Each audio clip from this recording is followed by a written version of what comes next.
I appreciate everybody coming forward and expressing their views. There's a lot of ideas circling here in this room, and I think there are a couple of non sequiturs that need to be cleared up. First of all, the reason it's hard to float a second idea or an alternative is there's a main guy who's already got the stage lights on him. That main player is the current KBRA agreement. My suggestion would be that we not support these amendments for technical reasons.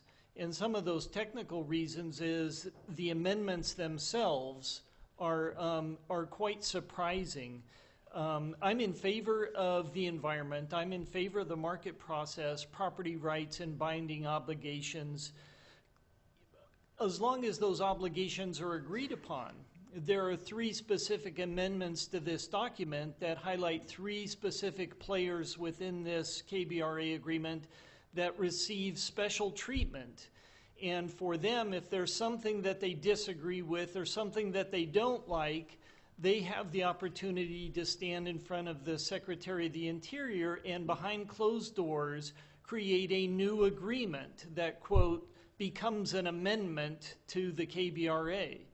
I think that kind of treatment, kind of upsets the boat, because what this does is it creates a legally binding, indeterminate set of unknown obligations sometime in the future, not yet to occur, not yet to happen. That's a document none of you would sign as farmers, ranchers, or businessmen if that was buried in a contract that you were stepping up to the plate and you wanted to ensure the survivability of your business. You just wouldn't do it. The thing that I think is missing from the KBRA in the most important issue is water storage. Right now, what we've heard is 25 parties, some 40 people who were once enemies are now working together. My suggestion is let this expire, use this as a skeleton, and build water storage into the new agreement and give it a new life. The federal government isn't going to fund this.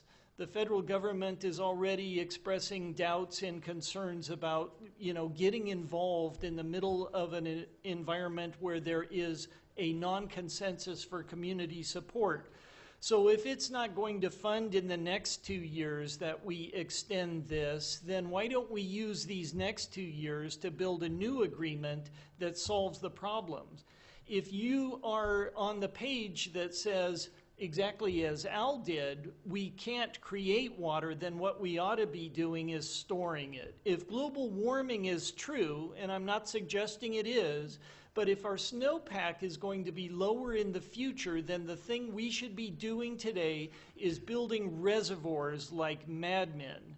We should have more water storage because it's all going to drain through the basin and out into the salty Pacific, and no value will stay here. We currently get to use the water because it's stored in the snowpack.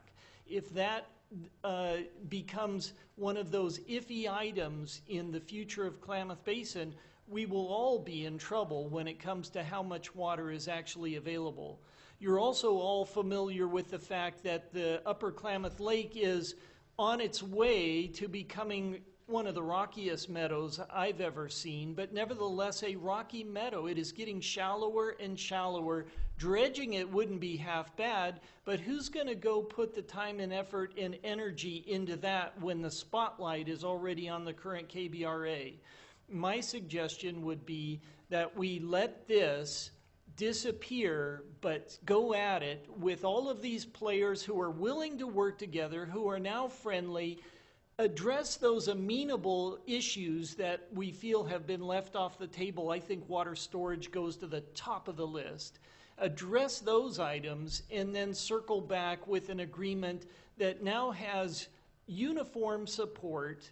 We have the ability to present it to our congressmen and our representatives, our senators, and get them to be able to provide funding. I also agree with the idea that of all the stakeholders who were at the table, the ratepayers and the taxpayers were not included. And I think that's extremely problematic to have the ratepayers and taxpayers not included. That's a little bit like the story where two wolves show up with a single sheep and try and plan dinner, you know what's going to happen. The guy with the weak voice is going to get put on the table. So I think it would be paramount to include ratepayers and taxpayers. Ratepayers and taxpayers will bear the brunt of this, even if it goes through water shortages are a potential as agricultural land gets either flooded or dried up in a non-use kind of program. And I think these are all problematic issues that the current KBRA does not rightfully address. The last item with regard to dam removal, I want to draw your attention.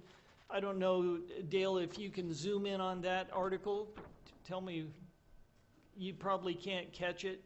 This was in the Herald and News in October, mid-October. And what's interesting about this is a power plant that was originally built in 1908. It was a small family-owned electric company with a powerhouse that got purchased by Pacific Power. According to Pacific Power, the regional management officer, Toby Freeman, this plant has been producing 600 kilowatts every year, running every day for more than 100 years, providing enough power for 600 homes. This is the beauty of water power. This is the beauty of renewable energy resource like hydropower. This is a fantastic opportunity to generate electricity. It's been in place for 100 years, rain or snow, sunshine, dark, windy weather, calm weather. This thing has been generating power, and it is a fabulous technology. And we should not just blow this out of the water in the hopes that your next solar array will power your future. If you know, I live off the grid. I've been off the grid for 17 years. And as much as I hate it, every night the sun goes down. Guess what? You're out of power. And for those wind farm guys, tell me how much money they generate on a calm day. These are not sustainable solutions. They're green solutions that sound reasonable, but when you do the math, they're too expensive, and they are actually a strain on the economy because the power generated from those facilities is too expensive. This guy has been running for over 100 years, 365 days a year, generating enough power, and I think it has fish passage. I think this is the statement that hydropower makes, and you had your chance to read about it in the Herald and News, and I hope you go look up the article because it is a fantastic story about private enterprise. So with that, I am not for approving the amendments to the KBRA. And I think several individuals brought this to the floor today. And what I think I would like to do, and County Council can tell me if this is fair play or not, I would like to table this and allow the new Board of Commissioners to address it in the new session as the new Board of Commissioners comes on board. Robert's Rules of Order, you've made a motion to table it, then you'd have a discussion about whether you want to table it and vote on that. Therefore, I'll make a motion to table this and allow the new commissioners their opportunity to weigh in. If there's a second, we can discuss it. So there's no second before us. We haven't made a motion yet on this item, and I guess I'm not necessarily obligated to entertain a motion. Well, at this point, it would be up to any of the board members if they wanted to move the question. Anybody on the board can do that. What we've discussed today on the blue sheet, then I'll make the motion. So here's the question for Cheryl. I move that the Klamath County Board of Commissioners agrees with the proposed First Amendment to the KBRA. The Board of Commissioners shall authorize the chair to sign in event. How do we handle that? I'm not sure what you're asking. Okay, it says the chair to sign. If he's voting against it, does it mean that either one of us can sign it? I think you could orally make the motion that it would be a chair or vice chair if Okay. you wanted. I'm going to amend the motion and have it read that the Board of Commissioners shall authorize either the chair or co-chair to sign. Fiscal impact at this time is none. Is there a second? Second, but it can't be co-chair, it's vice chair. Vice chair. Boy, after 4 years, yes, vice chair. Okay, currently before this board, there's a recommended motion for the Board of Commissioners to sign the proposed agreement. The board chair or vice chair are authorized to ink the agreement. I'm assuming there will be discussion items. No, I've made my point.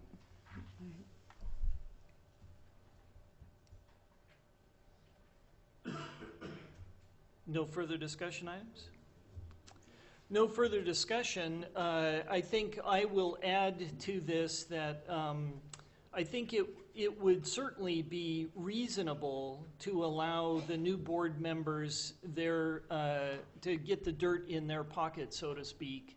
But because we don't have that in front of us today, I will ask for all in favor of approving the First Amendment to the Klamath Basin Restoration Agreement signify by saying aye. Aye. Aye. Chair votes nay, and the motion still passes. All right. I'll let the room clear.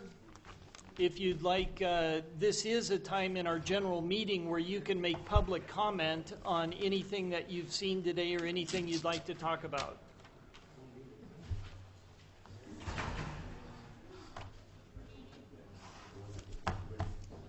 Bill Kennedy, 16939 North Poe Valley Road.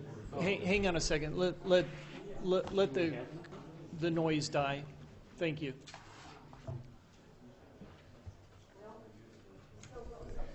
I now understand the term lame duck. Thank you.